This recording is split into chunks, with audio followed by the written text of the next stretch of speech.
The top two are going to duke it out, but look at the 0-2 of Kerry Mix. He's lost some ground on the 27 of Ranger. Mix is laying black marks all around this racetrack, trying to gain that ground back up.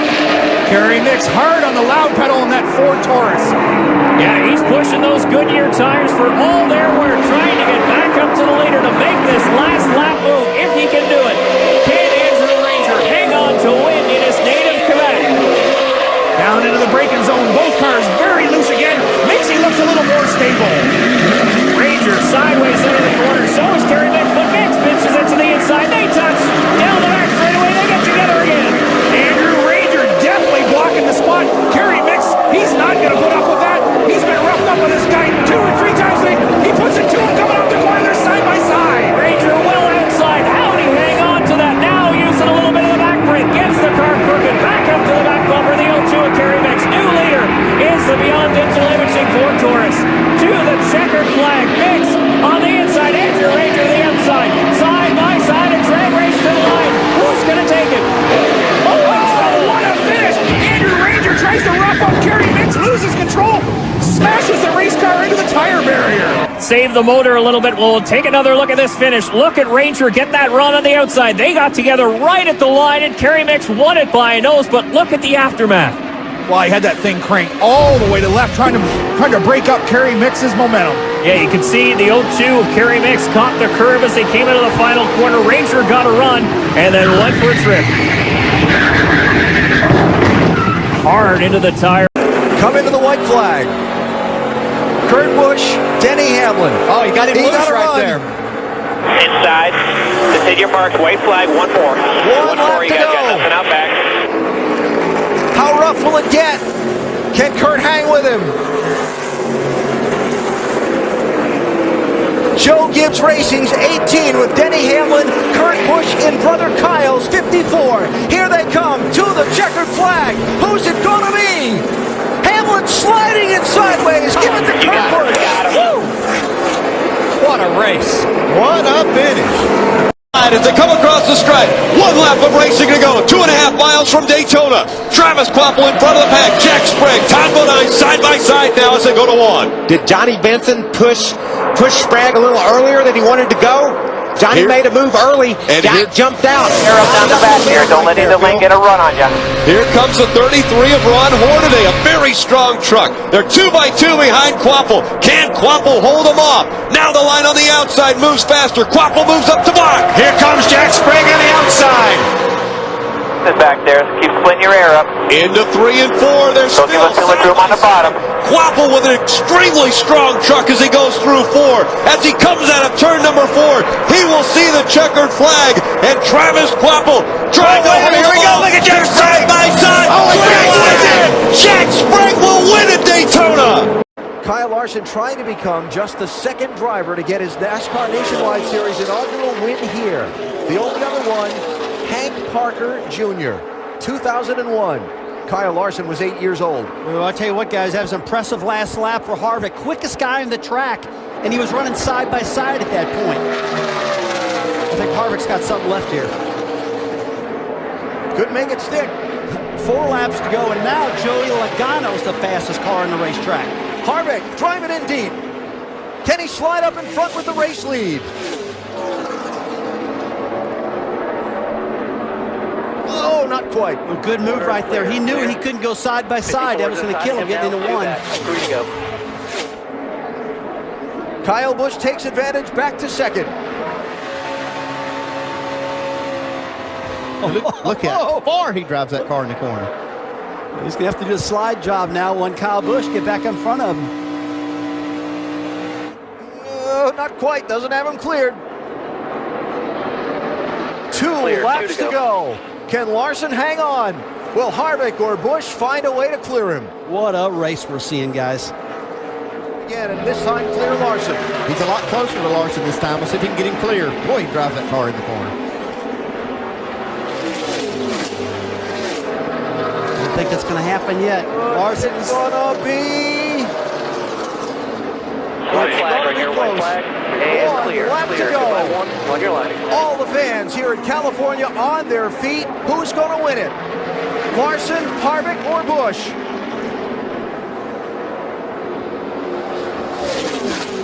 So Harvick just needs to be right there on the bumper when they get to turn 3. He's losing a little bit of ground now, though. Here comes Kyle Busch. There you go. Break him off. Back up to the wall. Back up to the wall. Nice and smooth. Get by 3. I don't think Kevin can do it, guys. Larson's looking good.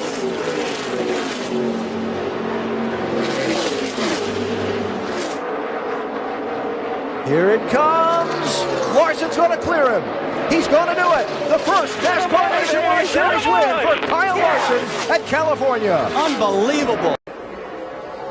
I tell you, if Brennan Poole here if he ever gets a chance to get down in front of that 22, he's got to take it. He's getting a great push by Jeremy Clements. Every one of these drivers know that a berth in our chase is up for grabs. And you can't lock bumpers. You got to pay attention to that here. Yeah, it looks pretty locked, but NASCAR is going to have to make that call. You can see the big run on the outside. Here comes Jeremy Clements. We got a word from NASCAR. Restart is under review. Go low. Oh, those are teammates down there. The 1 of Elliott Sadler, the black 7 of Justin Allgaier. Restart is good, according to NASCAR. Look at Logano make those moves. He's so good at just anticipating when he needs to move to the high lane. He does it perfectly there. He's got the lead. We've gotten past the overtime line. If the caution comes out now, this race would, in fact, be over. We'd freeze the field. I'm telling you, we haven't seen the last of this outside line. They're going to make a run. Here we are, coming to the white. 1 lap to go. Logano out front. You remember Elliott Sadler was right there trying to win at Daytona. He finds himself in that position here at Talladega as well. Here comes Brendan Poole. He's going to have a huge run. He's to the outside of the 1 of Elliott Sadler. Is he going to get the push from the 51? Is the 1? Oh, this is going to hurt the 22. Here comes the 48. Sadler down below the line, slides back up in front of his teammate Justin Allgaier. He got out there. He got out there. Stay on with the 1. It's okay. The 48 has got to stay close, tight to the 22 here to have a chance. Bounce you out. You're clear.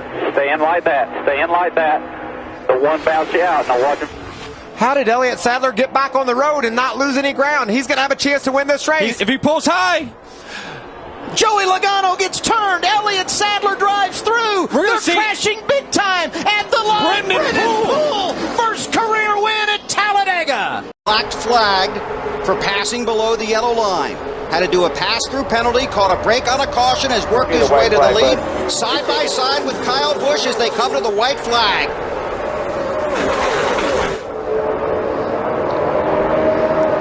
Look at that. That 5 car is strong, man. Not only is he strong, I'm telling you, he is 99 to help that thing too.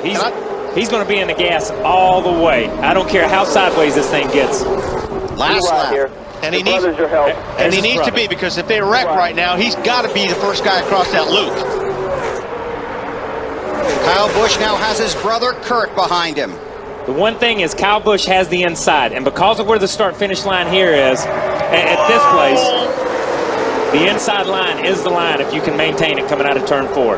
Will Edwards, man, I'll tell you what. Will Edwards help his teammate, or will he make a move for the win? Your brother will come shut. I don't know if he'll be able to make the move for the win. Kyle Busch is the guy right here. He's your winner. He's going to have the momentum, and he's going to get to the line. Coming to the checkers. Oh, wow. That was close. I don't know. Waiting for scoring. I think the 26 got him. It says 26 on the monitor. Wow. Great. My God.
Not over yet.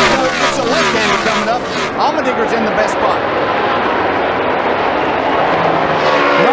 Still there. Any pavement to work with there.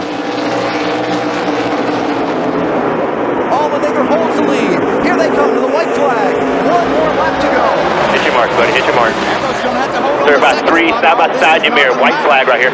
Clear by 4. Hit your mark, man. Hit your... What a drive, what a race, what a victory. A.J. Allmendinger was a NASCAR Sprint Cup Series winner.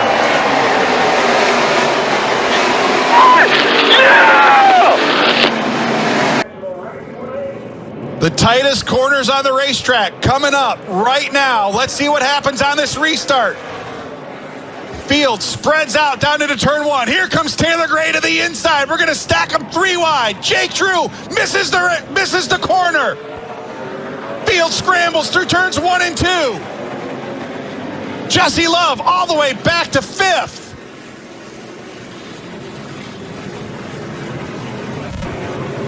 Eric Nascimento up through the field. He's going to take over the 2nd position. Taylor Gray to 3rd. Rod Nealon goes around. Takuma Koga involved. Field scrambling through the S's. Jake Drew with the lead. We'll have to wait and see what the call is, folks. He missed the corner going into turn 1. Eric Nascimento holding on to the 2nd position. Taylor Gray up to 3rd. Down the backstretch for the final time. Jake Drew into turns 9, 10, 11, and 12. Through the final corners for the final time. Jake Drew off at turn 12, checkered flag up. Jake Drew taking the checkered flag. Eric Nascimento across the stripe in 2nd. A happy Sunrise Ford racing team celebrating down on pit road. And Jake Drew apparently picking up career win number 1. ARCA Menard Series West Racing from Portland International Raceway will be right back. ARCA Menard Series West Racing on NBCSN is brought to you by Sioux Chief, America's manufacturer of plumbing products, and by Reese's Peanut Butter Cups. Reese's, not sorry. Welcome back to Portland International Raceway, everybody. Let's take a look at the Reese's Sweet Move of the Race tonight, voted by you, the fans, on Twitter at ARCA_racing. The results are in, and you, the fans, have voted. Jake Drew's passed for the lead over Jesse Love with 18 laps to go as tonight's Reese's Sweet Move of the Race. After the checkered flag flew, the ARCA officials announced Taylor Gray as the winner of the Portland 112 after Jake Drew and Eric Nascimento, both of whom crossed the finish line in front of Taylor Gray. They were both penalized for missing turn 2 on that final restart. Bill will give him racing room, and right here is where he's been able to do it. Here comes Kowicki another time. Down the back straightaway, headed for turn 3. That's really the best count he's had. If you stay there, he's got a shot up in the middle of the corner. He's going to get beside him on one of these straightaways to be able to hold him off. Here he is, completely beside him now. Alan Kowicki inching his way up, a step at a time. Lap car. Marcus 71 on the inside, gets by him. Now there's a chance that Elliott had to use him as a blocker and didn't do it. Left him racing room. Lap count, you see it there. Alan Kowicki trying again, down to the inside. This is the best count he's had on him going in this corner. This is where he's been able to go a little bit. This is the best count he's had on him coming off this corner. Rear hangs out. Headed for 3. And again, Elliott on the outside draws away. Here comes Kowicki back in the main straightaway. Made it up that time. White flag, Ken, right now. 1 lap to go. This is for everything. It's Bill Elliott from Dawsonville, Georgia on the outside. Wisconsin's Alan Kowicki on the inside. Side by side down the back straightaway. Even as they go to turn 3. Kowicki there. Elliott pulls a little ahead on the outside. Driving for the finish. Here comes Kowicki up on the bottom of the racetrack. Kowicki going for all of it. They touch and across the line. It's Elliott. Back up through the gears they go. Spinning the tires. The 14 of Clint Boyer. That allows the 2 of Keselowski to stay right on the back bumper of the 11 of Denny Hamlin. Hamlin leads. Keselowski runs second. Fresher tires on the 2 as he wiggles. And here comes Keselowski rumbling out of the pocket. And he's trying to shut down the distance between himself and Denny Hamlin. Right now, put it at 4 car lengths on the back straightaway. Clear sailing for Denny Hamlin. I don't know. Brad Keselowski with those new tires going to work hard these last few corners. Coming down into turn 3, let's see. He dives down in there trying to close the gap just a little bit. But you see it right there. Denny Hamlin holds his own. Keselowski's going to have to carry enough speed in turn 3 just to stay even. They're trying to beat him all before. You see, gain some ground coming to you, Rick. So much success for Penske in the Indy car, but never in the stock car have they won the Brickyard 400. Well, the gap is closed now as they dive into turn number 1. Here comes Keselowski. Right on the back bumper of the 11 of Denny Hamlin. Less than 2 laps to go. Keselowski is there. The question is, where can he make the move? He is the closest he's been. Hamlin slides up. Keselowski to the bottom of the racetrack. Side by side for the lead here in Indy. They touch down the back straightaway. Side drafting. Denny Hamlin back to the quarter pound of 2. What's going to happen down here in turn 3? Denny Hamlin with the position. Dives down in the corner, but Brad is still there. Oh my gosh, this is amazing. Brad Keselowski, they touch again. Watch Eric Jones coming off turn 4. These guys are going to get slow side by side. Keselowski was flat. But can Eric Jones get a run and get by Hamlin on the front straightaway? Brad Keselowski takes the lead. 1 lap to go, presented by Credit One Bank. Eric Jones up to second. Keselowski, Jones 1 and 2. Hamlin falls back to third. Holy cow, what a great last handful of laps we've had at Indianapolis. It's about to be the captain and Keselowski getting ready to drive into victory lane at the Brickyard. Keselowski is gone off 2. Roger Penske has never won the Brickyard 400. 2 more corners, and Brad Keselowski is going to bring that gift to the boss man. Here he comes down in turn 3. A big lead on Eric Jones, who is a surprise second-place finish. And not only a Brickyard 400 win, but think about the 2 car. They were pretty much unheard of in the regular season. 2 wins in a row now coming to the playoffs. 2 crown jewels. Last week it was the Southern 500. This week the Brickyard 400 for Keselowski.